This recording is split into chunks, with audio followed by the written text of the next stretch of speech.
नमस्कार दोस्तों, स्वागत है आप सभी का शिवालय में। दोस्तों, आज की यह वीडियो समर्पित है उन प्रतिव्रता स्त्रियों के ऊपर जिनके आगे भगवान भी हार मान जाते हैं और भगवान को भी एक शिशु के रूप में उनके पालने में झूला झूलना पड़ता है। जी हाँ दोस्तों, आज कुछ ऐसी ही प्रतिव्रता स्त्रियों के बारे में बात करेंगे जो कि अपने प्रतिव्रत्य के प्रभाव से भगवान को भी झुकने पर मजबूर कर देती हैं। लेकिन दोस्तों, वीडियो की शुरुआत करने से पहले हम आपको याद दिला देना चाहते हैं कि आपने अभी तक भी इस चैनल को सब्सक्राइब नहीं किया है तो दोस्तों जल्दी से इस चैनल को सब्सक्राइब कर लें और पास ही में लगे बेल आइकन को भी ज़रूर से दबा दें ताकि दोस्तों आप सभी को हमारे द्वारा अपलोड किए गए सारे वीडियोज़ की नोटिफिकेशन सबसे पहले मिल पाए। दोस्तों, प्रतिव्रता स्त्रियों की सूची में सबसे पहले नाम आता है माता अनुसुईया का। दोस्तों, एक पौराणिक कथा के अनुसार एक बार माता लक्ष्मी, माता पार्वती और माता सरस्वती के बीच में इस बात को लेकर तू मैं हो जाती है कि इन तीनों में से सबसे ज़्यादा प्रतिव्रता स्त्री कौन है।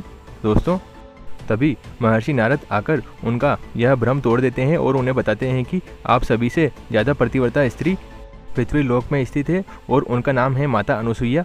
वे इतनी श्रेष्ठ प्रतिव्रता स्त्री हैं जिनके आगे आप भी कुछ नहीं हैं।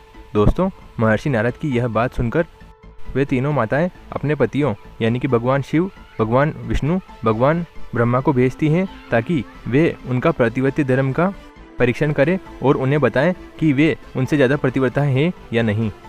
दोस्तों, ये तीनों त्रिदेव माता अनुसुईया की परीक्षा लेने जाते हैं, लेकिन वे तीनों ब्राह्मण रूप धारण कर माता अनुसुईया के घर पर जाते हैं और वहाँ पर जाकर भिक्षा मांगते हैं और माता अनुसुईया से कहते हैं कि हमें भूख लगी है, हमें भोजन दीजिए। दोस्तों, माता अनुसुईया उन्हें घर में भोजन कराने के लिए बुलाती है। तभी दोस्तों वे तीनों ऋषि माता अनुसुईया से कहते हैं कि हम आपके घर पर तभी भोजन करेंगे जब आप हमें निर्वस्त्र होकर भोजन कराएंगी। दोस्तों, यहाँ पर माता अनुसुईया विपदा में पड़ जाती हैं और वे सोचने लग जाती हैं कि अगर आज मैंने इन तीनों ब्राह्मणों को भोजन नहीं कराया तो ये तीनों आज भूखे रह जाएंगे और इन्होंने मेरे घर पर आकर भिक्षा मांगी है तो इन्हें भिक्षा भी देना मेरा कर्तव्य है। जब कोई शरणागत हमारी शरणागति में आता है तो उसे हमें कभी भी निराश कर नहीं भेजना चाहिए। दोस्तों, यह सोचकर माता अनुसुईया ने अपने पति का ध्यान किया और अपने पति महाराज अत्रि से मन ही मन यह पूछा कि आप मुझे इस विपदा से बाहर निकालिए। दोस्तों, महाराज अत्रि ने ध्यान लगाकर देखा तो उन्हें सब कुछ पता चल गया कि वे तीनों ब्राह्मण ऋषि कौन हैं। दोस्तों, उन्होंने माता अनुसुईया को कहा कि आप मेरे कमंडल से थोड़ा सा जल लीजिए और उनके ऊपर छिड़क दीजिए, तभी वे तीनों ब्राह्मण बालक बन जाएंगे और तुम उन्हें निर्वस्त्र होकर भोजन करा देना क्योंकि वे तुम्हारे बालक के समान ही होंगे। दोस्तों साथ ही में महामुनि अत्रि ने उन्हें बताया कि ये तीनों और कोई नहीं ब्रह्मा विष्णु महेश है। दोस्तों, इस प्रकार माता अनुसुईया ने कमंडल में से जल लेकर उन तीनों को बालक बना दिया और उन्हें भोजन भी करा दिया। अब दोस्तों, इस प्रकार माता अनुसुईया की परीक्षा लेकर वे तीनों त्रिदेव बच्चों के रूप में उनके यहाँ पालने में झूलते रहे। दोस्तों, वे तीनों माताएं जो कि माता अनुसुईया की परीक्षा ले रही थी, वे तीनों अपने पतियों को ढूंढने लगी, लेकिन उन्हें उनके पति कहीं नहीं मिले। तभी दोस्तों महर्षि नारद आकर उन्हें बताते हैं कि आपके पति तो माता अनुसुईया के यहाँ पर झूला झूल रहे हैं। तभी दोस्तों माता अनुसुईया के यहाँ पर जाकर वे अपने पतियों को लेकर आती हैं और वे बड़ी ही शर्मिंदा होती हैं और वे सोचती हैं कि इन माता अनुसुईया का हमने परीक्षण क्यों किया। ये निश्चय ही सबसे महान प्रतिव्रता स्त्री है इस पृथ्वी पर और यहाँ तक कि पूरे ब्रह्मांड में इनके बराबर कोई भी प्रतिव्रता स्त्री नहीं है। दोस्तों, इस प्रकार माता अनुसुईया ने अपने प्रतिव्रतीय धर्म को भी बचाया और साथ ही में घर पर आए हुए अतिथि का भी सत्कार किया। अब दोस्तों, दूसरे नंबर पर यहाँ पर कथा आती है माता सावित्री के बारे में। दोस्तों माता सावित्री के पति यानी कि सत्यवान की जन्म कुंडली में यह लिखा हुआ था कि उनके विवाह के 12 वर्ष के पश्चात उनकी मृत्यु हो जाएगी। दोस्तों, यह बात नारद जी ने स्वयं सावित्री को बताई थी।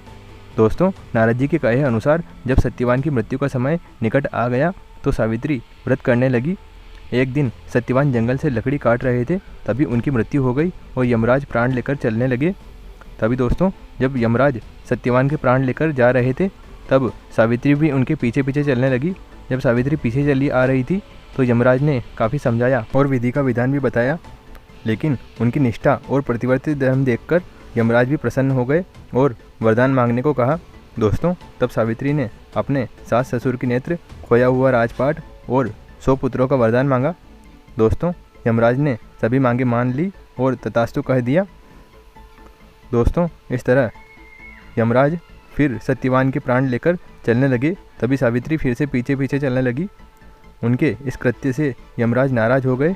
यम को नाराज देखकर सावित्री ने कहा कि हे यम, आपने मुझे 100 पुत्रों का वरदान दिया है और आप मेरे पति को ले जा रहे हैं। बिना पति के मैं माँ किस तरह बन पाऊँगी? इस तरह आप अपना तीसरा वरदान पूरा करें। दोस्तों, सावित्री की प्रतिव्रता और चतुराई को देखते हुए यमराज ने प्रसन्न होकर सत्यवान के प्राण को मुक्त कर दिया। सावित्री सत्यवान के प्राण लेकर वट के नीचे चली आई, जिससे सत्यवान जीवित हो उठे। दोस्तों, जीवित होकर वह अपने माता पिता के पास गए तो देखा कि वह देख सकते हैं उनका खोया हुआ राजपाट भी सत्यवान को मिल गया और इसके बाद सावित्री 100 पुत्रों की माँ बनी।